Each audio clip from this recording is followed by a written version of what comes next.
Rusty Quill presents Chapter and Multiverse.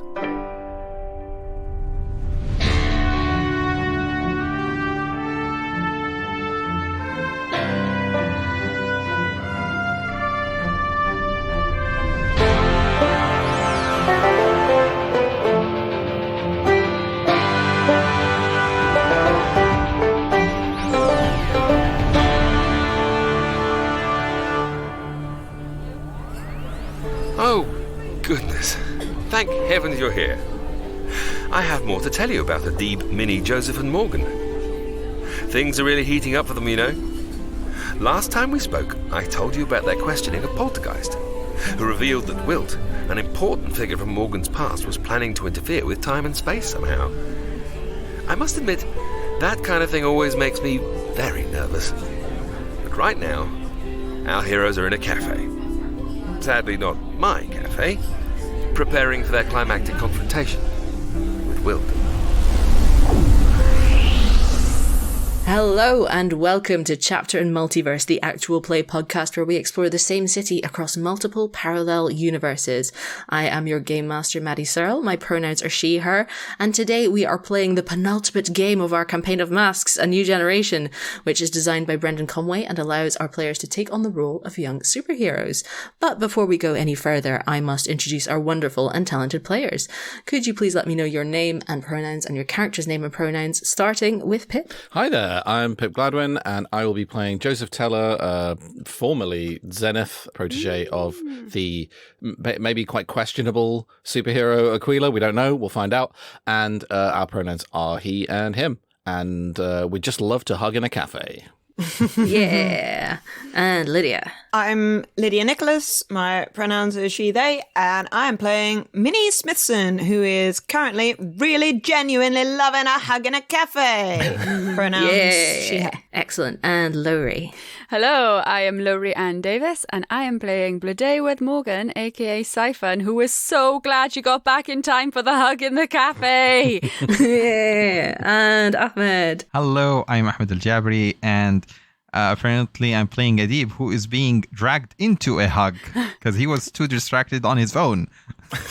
Adib's pronouns are he and him. Beautiful. Okay, so last we left off, Poltergeist had told G that UTBC's plan was to create as much chaos as possible so that they could capitalize off the news and the ad revenue generated thusly. And you also discovered that Wilt, who is a fixture of Morgan's past, is involved in planning something big involving space and time. So you went to aforementioned cafe to chat things through, and Morgan briefly went to talk to Owain, her uncle, about her parents. Because Morgan has fast travel now. Yes. So now you have all come back together for a lovely hug in the cafe, as everyone has mentioned, and it is time to get down to business. Or we could hug more. Yeah, that's true. We could just ignore it and just hug for the next 2 episodes. My thing that I'm going to add before we get into the action is that I called upon my sanctuary, which means I have to pay some kind of price, and I, if with your permission, Maddy, would like to make it a doom point since I feel like that's relevant. Yeah, that seems appropriate. Are you getting very doomed? Yep. I'm now 3 into my second doom track. I mean, my doom doesn't hit until 5, but since there are only 2 episodes left, we could just make it when I hit the 3rd. Stack that doom. I'm planning on using my powers a lot more, so they will. Anyway. You've got to be around for season 2. Yes, season 2.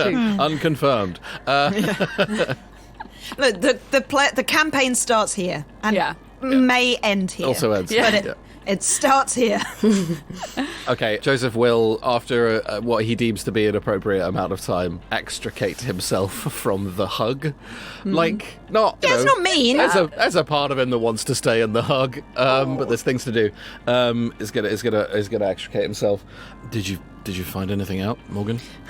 Well, I don't know how useful it is, just a bit scarier, really. Wilt, I did kind of know this, has been obsessed with finishing my parents' project, which was, apparently they want to bust a hole into a new universe. Wait. And end this one because everything's... Minnie, do you have the Taj tablet? Yes. Call them. They should hear this. Okay. Calls Vera. Does Vera pick up? I think at this point Vera does not pick up. I don't like Vera.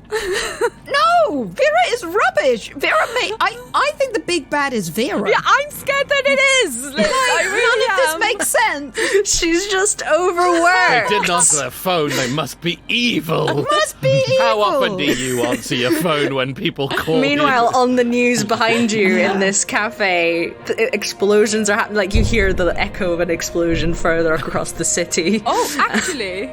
Yeah. Sorry, in relation to what? Just real quick. Just in terms of another villain activity is happening. Okay, it's starting to kick off now. Okay. Yeah. I cut you off there, Lowri, and then it didn't Oh, go. no, and then no. it didn't go anywhere. So I guess Joseph's just kind of like, I'm sorry, please finish your story. No, that was a good idea. I mean, I don't know how much more there is. They wanted to open the universe into another universe. I mean, they just had terrible, terrible plans to end our reality. And Wilt wants to continue that and has been working to do that, apparently, is my understanding. And I have to stop her because she is so powerful, but maybe the connection to my parents can help. I don't know. Okay, coming from a society where many people can manipulate matter and some have ascended to the point that they can work with time and space, I can confirm that doing that is a very bad idea. Do we have an address? No, but We have an area of the city, but not an address.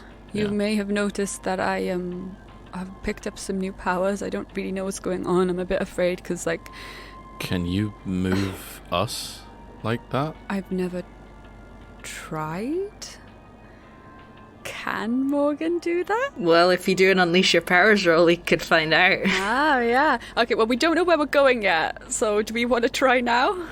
How about you try portaling us outside the coffee shop? Yeah, okay. Are you getting a doom point every time you do this? Are Yeah, you? I do get a doom point every time I do this. Oh, okay, I didn't Which know. actually, I say, bring on. You didn't tell us that. We have no idea about that. Yeah, so- Okay, but hang on. Just before we do this, I think there's something else important that I need to say that just sounds very dramatic, but I'm just going to say it. Owain had a prophecy that I would follow in my parents' footsteps, and it seems like these powers are coming, and my mum could portal. Like, that's something she could do. That's something I have now got, and I just don't want to become a villain. Okay, but if we go after this Wilt person without you, then we're not gonna beat them. We're not gonna be able to do this. Well, you're not doing that. I won't let you. So we go with you. Could it be interpreted in a good way? Yeah. Like, you're gonna get their powers, but you're not gonna turn villain? I mean, I've thought about it for years. There are lots of ways it could be interpreted, but I don't know. How far away from where we are right now is the district where we know this is going down? About 20 minutes walk away. 20 minutes walk away. Or a cool portal. Or a cool pull. Or I just steal a car. Does Zenith say that? Yeah. Yeah, I mean, Morgan would be like, look, I mean, I would like to, it would be nice to know if I could carry you all, but what if something happens to you? What if I take your energy when I carry you and you all get there and you're unconscious and I just have 3 unconscious people? So maybe a car would be best. Or it's a nice walk. I'm gonna break a window with my elbow and hotwire a car outside in full view of the person running this cafe. I think the person running this cafe is used to kind of late night superhero shenanigans, so it's just like, ugh, not again. Gonna have to talk to the police in the morning. Like, there's a whole insurance thing where you, like, it's quite high premiums to get, like, in case of superhero incident, but everyone has to get it because otherwise, like, you can be covered for everything, but then someone with freaking super speed just dashes through and it burns the air and destroys all of your stuff. Well, I think also from Joseph's point of view, as he's done it, there's a moment of like, well, it doesn't matter, we'll just buy them a new... Oh, wait. No. I don't... own anything. You've got a car now. I have no money or public identity. I don't have a national insurance number, guys. I don't exist. So begins our descent into villain group. Absolutely, I'm a bad guy now. I guess I am. I just stole a car. I will drive us at extremely unsafe speeds to the location of Wilt, or at least the approximate location. Okay, Minnie, can you just text Vera on the tab that we did this, and maybe they can figure out something to cover this? You know, Sure. we're not getting paid, so they might Oh as well wait, pay for no! this. We stole one of the random Taj cars that are just littered across the city, as we have established before. Yeah. Yes. Yeah. We Yeah. know because they have the logo on the side. Yes. Yeah, I try and break its bulletproof glass with my elbow and just break my arm. Yeah. Maybe you try and do that, and Minnie at the last second makes your elbow super dense. You can do that to other people. Oh no, I don't think I can. Yeah. Oh, sorry, you can manipulate living matter? Oh, boy. Only me! Okay. We're a car, we drive. We do drive in the car. You see me rolling. I'm excited. True. My sentence structure is collapsing. Go place in car and do game.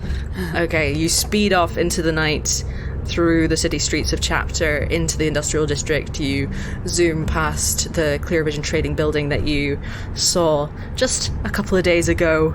Everything has happened so fast, and as you are starting to crawl a bit more slowly through the streets looking for any signs of Wilt's possible lair, please make me assess the situation rolls to see if you can find where it is. 7. 9. 8. Nice. 8. All successes. So yeah, and I think Minnie was the one who rolled the highest. So I will say, Minnie, what do you think you do to discover the location? It's dark, I'm remembering. We are in the middle of the night, and it is relatively, I'm going to assume, in an industrial district, quiet.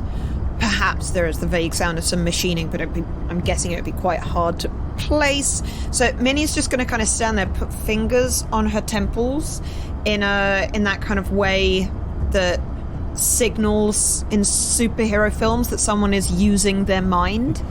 And is going to do a vague telepathy. Like, as we sort of established, she's much more of can feel the vague shape of where there are people and what they're feeling, rather than I can read the words of thoughts in your brain kind of telepathy.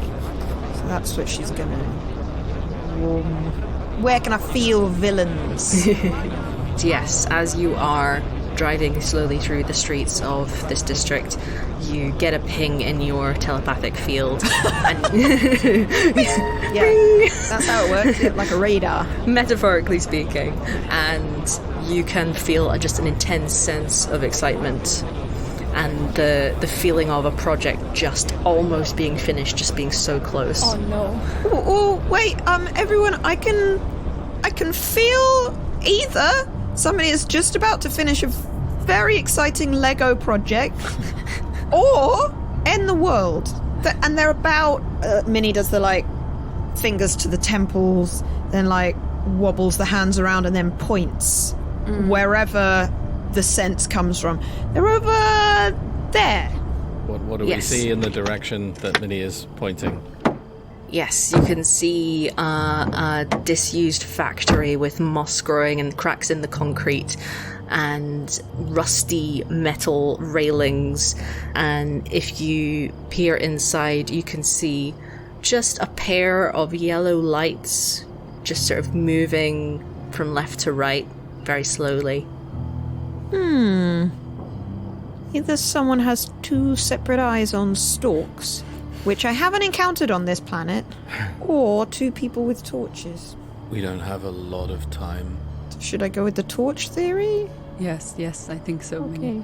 Well, someone's over there. Okay, shall we Big entrance? Attack! Wait, do we have a plan? just before anyone moves, I'm like, don't, whatever you do not let her touch you. Yeah. That is the most important thing. Okay. Same goes for you. Okay. Is there like what kind of doors / window situation are we looking at for this building? The door is a big kind of set of metal double doors with a chain and a padlock on it. There is glass in the windows, but it's shattered and it's kind of in jagged, horrible shapes. Big entrance? Stealth might be wise.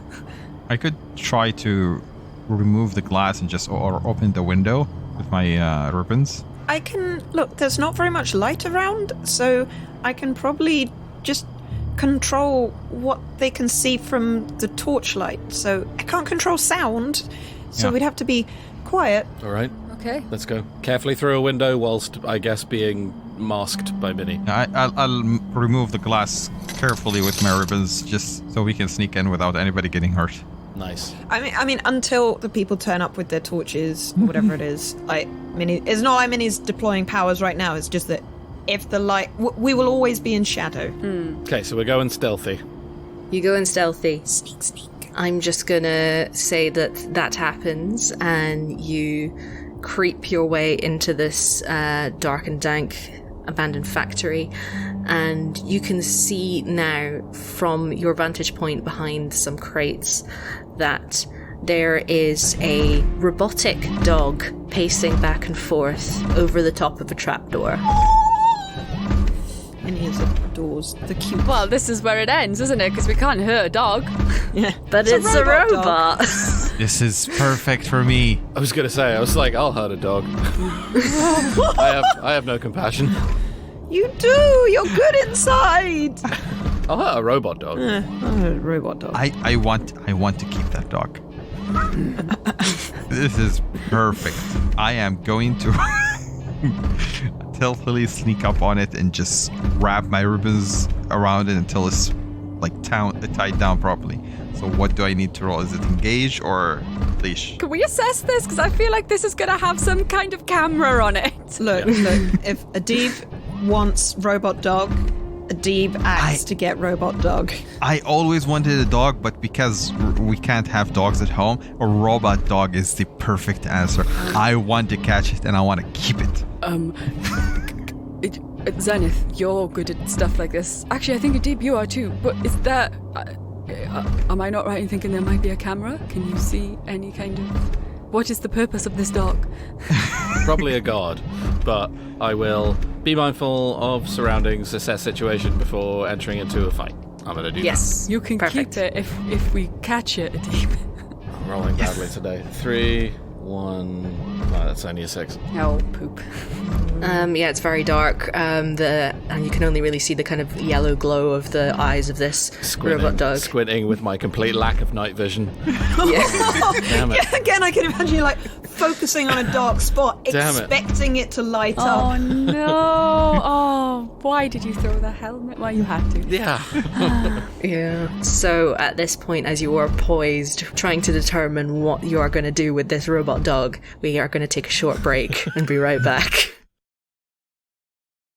And welcome back. So you are poised in your hiding place behind some crates, peering at this robot dog with its yellow eyes, glaring about, pacing back and forth over this trapdoor. Zenith, can you hack it? Or sorry, should we stop calling you Zenith? Should we stick with Joseph, or should we give you a new name? Because we never established that. I don't know. That's we can talk about this later. All right, leader. I actually, maybe not. I don't know if... What? Could we be a democracy, maybe, for now? Yeah, I'm not trying to lead anything. And I'll bring up that little wrist computer thing that I took. Is this something I can do? Yeah, Can I try and remotely hack it? you can, for sure. What would you like me to roll to do that? I would suggest unleash your powers. Yeah, I figured. Unleash your lack of powers. Unleash your coding boot camp skills. All right. It says reshape your environment as one of the sort of powers things. Basically, what I'm trying to do is just make this thing friendly. Yeah. That's it. Reshape to body!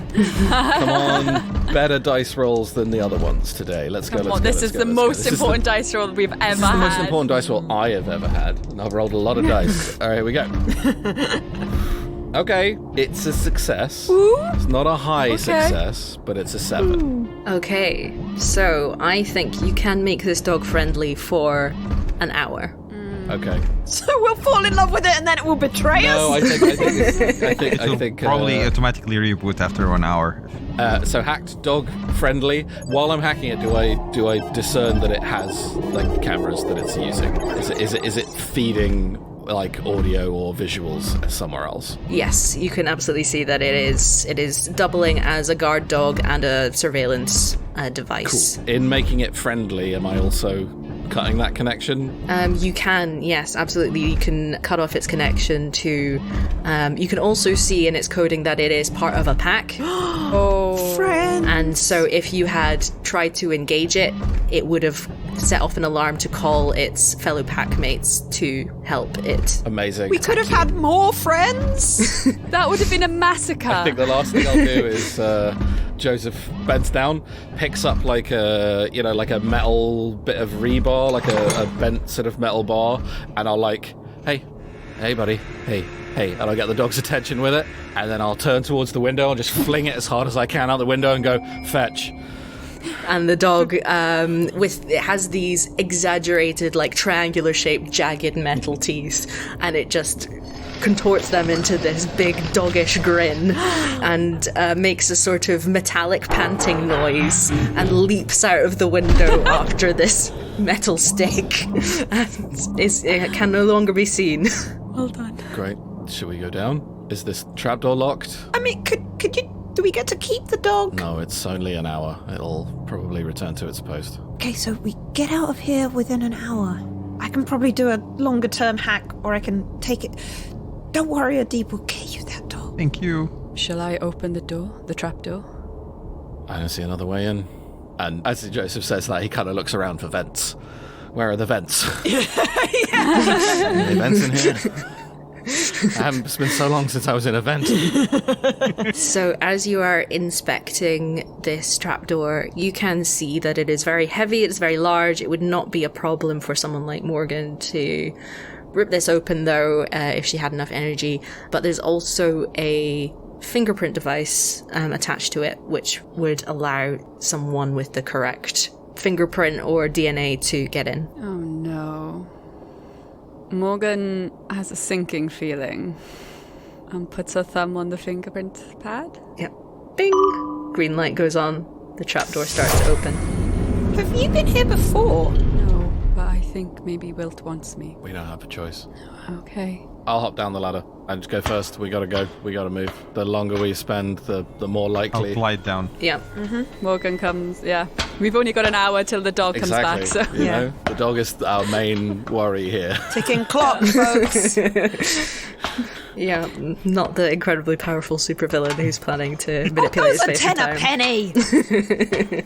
I hop down, and then how's the lighting situation down here? It is dingy, but there are spotlights kind of dotted about all over the place on different workstations with piles of wires and devices and mechanical equipment and tools. It is a very chaotic kind of workshop/laboratory situation down here. And you can also see in the back of the room there is some kind of shrine set up with pictures of people that Morgan would recognize. It is your parents, pictures of your parents. There are children's toys kind of scattered at the foot of the shrine, which you might be able to discern are probably gifts that they gave Wilt when she was younger. And there are also your parents' old supervillain costumes folded up neatly and placed on the shrine. We hear anything? Is there a sound of machinery, a sound of anything happening? In another room, you can hear the sound of like metal scraping on metal and sparks going off as some kind of welding or metalwork is happening. I guess let's assess some more and have a little look. Yeah. Morgan will obviously be a bit taken aback at the shrine. And would anyone recognize my parents? Because they were, I mean, Joseph might. No. Though I guess is that an area of her life that Aquila tried to hide from him, so maybe not. Because they were public, right? Yeah, I think that Joseph would probably recognize the costumes and have heard of Expanse and Epoch, the supervillains, but just Aquila probably hid the fate of them. Yeah, there were some supervillains with these names back in the day. This is what they could do. They died. Yeah. Yeah. You know, that would be the extent of it. Yeah. Okay. Well, Morgan isn't going to say that those are her parents, but I think maybe you can guess. Context, yeah. Yeah, it feels quite likely. So did you say the work's going on through another door? Yes, you can see that there is a metal door with a kind of a small porthole in it. Maddie, I'd like to ask, all of these tables and stuff where there's lots of like bits of machinery and all kinds of things going on, do I see anything here that I think I could use? I think if you do me an assess the situation roll, we can find out. 'Cause I do have that one ability about picking up random bits of new gear. Yes. And I've used it, I think, once. So let's see if there's anything useful. Some kind of gadget. Some sort of device. It's a 7. It is a 7. 6, 7. 7. Nice. Standard. Yeah, I think this room is very disorganized. It is very chaotic. It is hard to see any kind of pattern in the way that things are laid out. It seems like Wilt presumably was making things and then got bored and just threw it to one side and started making something else. But you do manage to find among some of the kind of half-finished projects a functioning grappling hook that you can send shooting out. Like a launcher rather than a rope that I would throw. Yes, a sort of a mechanical grappling hook. Nice. I'll kind of pick that up, and I won't test it because it's probably loud. I'll pick that up and stow that in my... What, in the thoughtful grappling hook pouch that Adib made for you? Stow that in my non-copyright infringing utility belt. Yeah. One step closer, guys. I'm wearing a domino mask and I have a grappling hook gun. All I need now is to tear away my trousers to reveal my tiny green pants, and my transformation will be complete. It's the thing you never understood, why all the clothes available to you were grey, except... Is that my tiny green pants? I'm sorry, canon. Joseph's been wearing tiny green pants this whole time. Right. So as you are peering around cautiously, you hear a metallic thunk and a delighted giggle from the next room. Minnie, who still had her kind of telepathy field open, turns to the others and says, "I'm sensing delight." Oh no. Okay. Should we knock first? I love Adib. Before you can make that decision, a woman bursts out from the back room, clutching a large gun-like apparatus, which has all sorts of complex pipes and bits of machinery integrated into it. And she is wearing a blood-red skin-tight suit, and she has these metallic gloves over her hands. And as soon as she sees you, she presses a button on her wrist and the tips of her fingers are exposed in the gloves. Minnie, like, before taking other serious things into consideration, looking at that outfit, just whispers, I mean, fashion icon. This woman has short-cropped blonde hair in a bob and steely grey eyes. Morgan will say, "Don't touch her." And she hasn't used it yet, but she's been carrying her staff, which I assume is good enough from Taj that, like, you press a button and it's like, and extends it out. Yeah. And I would like to remind listeners, because I had forgotten, it also delivers a knockout sting, right? Yeah, it's a taser stick.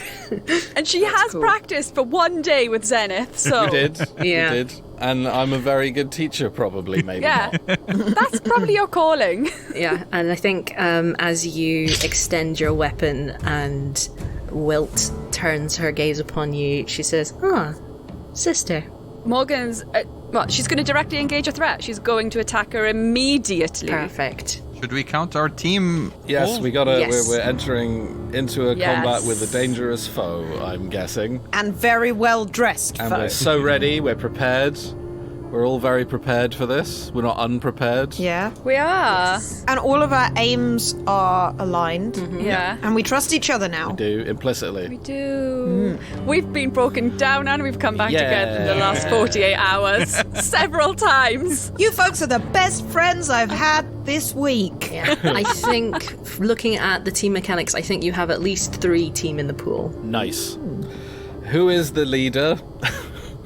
Yeah, I was wondering about that. I would say at the moment, Morgan is definitely the leader at this point because... Emotionally, yeah. I would agree. Yeah, it's like Adib was kind of the leader when we were dealing with Poltergeist. Yeah. We were being, like, obviously things went a bit out of hand, but we were definitely being We were led. deferring. That's the I think word. that makes sense. Fantastic. So, going into this battle, your purposes are aligned and you are prepared this time, so you have 3 team in your pool to use as you want to give +1 to your fellow teammates at any point. And so, yeah, please give me that roll, Lowri, of directly engage a threat. Come on, Morgan. And I will let you know straight up that Wilt will need to have 5 conditions inflicted on her to be defeated. And do they all have to be different? I think that's the rule, isn't it? Just to check. Yeah. Wait. I just got it. Wilt, like her power, not Wilt, like it's short for Wilfred. or Wilf, like in Angel, and... Right. Is that what Minnie says? Yeah, okay, you know, Minnie literally does, like, oh, I realise! Oh, like her power! What? Right, like, I thought Wilt was like a way of saying Wilfred, or Winnie, or... Oh, I get it. I know it. All right, cool. So I just rolled a 10. Yo. Nice. Because I am 3 dangerous. And I rolled Amazing. 7. 3 fast, 3 dangerous. Sorry. As- Said that. I enjoyed it. So well done, thank you. As Minnie is having that revelation, Morgan says, "You're not my sister," and is holding the staff like a javelin, because as we've established, she's not particularly trained, because she wants to taser her in the forehead, is what she's aiming for. Wow. She wants to knock her out. Fantastic. So you can pick 2 of the benefits from directly engage a threat. You're gonna want the one where you don't get touched. Yeah. Yeah, I am And going... she has a massive gun thing in her Yeah. hands as well. I think either impress or surprise her. So I want to inflict a condition on her immediately, because I probably don't frighten her. Yeah. So maybe surprise her. Yeah, I think that makes sense. And I mean, I want to take the gun from her, but I don't think I did anything that really would do that. So I could create an opportunity for my allies. That sounds good to me. Yep. Wilt is going to take a condition, and I would like to ask Morgan if there's any particular condition you're aiming to give her. Ooh, I would like to make a pitch for insecure. I was going to say insecure, because maybe she probably thought I'd be alone, or that I'd be not able to javelin her in the forehead with a taser. But here we are. Yeah, I think she wasn't naive enough to think that you would instantly like come running into her arms, but I think she thought you might be a bit more receptive to her than this. And Alright. yeah, I think she is surprised that this is your first greeting of someone who is, in her mind, like so important to your history. And yeah, she gets a massive zap on her forehead from the taser. It's not quite enough to knock her out, but she is slightly dazed, and she looks at you and is like, is that any way to greet family? And she's going to take the condition move, double down on broken plans or ideas, and she is going to raise the gun-like device and shoot it into an empty space in the room. And a portal appears, a glimmering neon green portal, and out of it appears a horrific alien monster. One of those horrific aliens. Just one of those horrific alien monsters. Not the really cute kind. So, Minnie, you would recognize this as not something from your planet, but from something from your solar system that your boss, Benson McDykel, knows intimately, because he used to be a wildlife correspondent on the planet Gravelax 6. And you know that on the planet that these creatures are from, the cities are sealed because the wildlife is so dangerous. And you can kind of see in the background of the portal that, because this is a parallel universe, that things are slightly different wherever this creature is from. You can see like the ruins of a city behind it. And you know that this planet currently in your universe is fine, and the cities are standing. Sorry, can I ask what this thing looks like? Yes. I was, yeah. We've established, Pip, it's horrifying. Oh, is this Lovecraftian horror? You're not going to describe it. I'm just looking at it and going, ah! No. I've got a list. So you know that this monster is called the Ravening. Oh dear. Jim the Ravening. Jim the Ravening. This creature has several eyes and a ring around its head, so it can see from any direction. Has 6 muscular limbs with a singular 6-inch curved claw at the end of each of them, and so it makes a horrible clatter as it jumps out of this portal into the room. It has a protruding trunk-like nose which kind of moves, sensing the air, and is covered in fine, wiry hair and has these jagged teeth that overlap in horrible, impossible ways. And so, I think at this point, as this monster is bearing down upon you, it is time to end the episode there. No! Thank you so much for listening to Chapter and Multiverse, and we'll be back for the finale next week. But as always, I would like to ask our fantastic players where we can find them on the internet if they have anything to plug, starting with Lydia. Oh, it's me. I'm Lydia. You can find me on Twitter at Lydia Nicholas. You can find my chickens at Urban Chooks. And have a lovely time zone wherever you are. Excellent. And Pip? Hello. You can find me at Pip_Gladwin on Twitter, and that's where you'll find whatever it is that I'm doing at the time. Whatever that might be. It might be good. It might be very bad. But, crucially, I'll be in it. So if that is something that interests you in any way, then that's where you should head to find out about that. And that, my friends, is how you do an outro. There was a point in that I was like, oh, nailed it. And then you kept talking. No, it was beautiful. And Ahmed. Hello, I'm Ahmed Aljabry, and you can find me right here waiting for the next session to start because I am too anxious for this. But otherwise, you'll find me on Twitter at Mr. Aljabry. Fantastic. And Lowri. You can find me at Lowri Tweets and in other podcasts. Yeah. And you can find me on Twitter and Instagram at Maddy_abstract, where you can find various links to all the things that I do. And we hope to see you next time on Chapter and Multiverse. But until then, from all of us here in the space between worlds, facing down an alien, goodbye. Goodbye. Oh, God, why?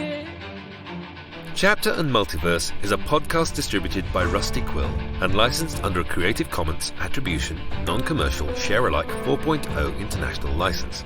It is directed by Maddy Searle and produced by M. Lindemann, with executive producers Alexander J. Newell and April Sumner.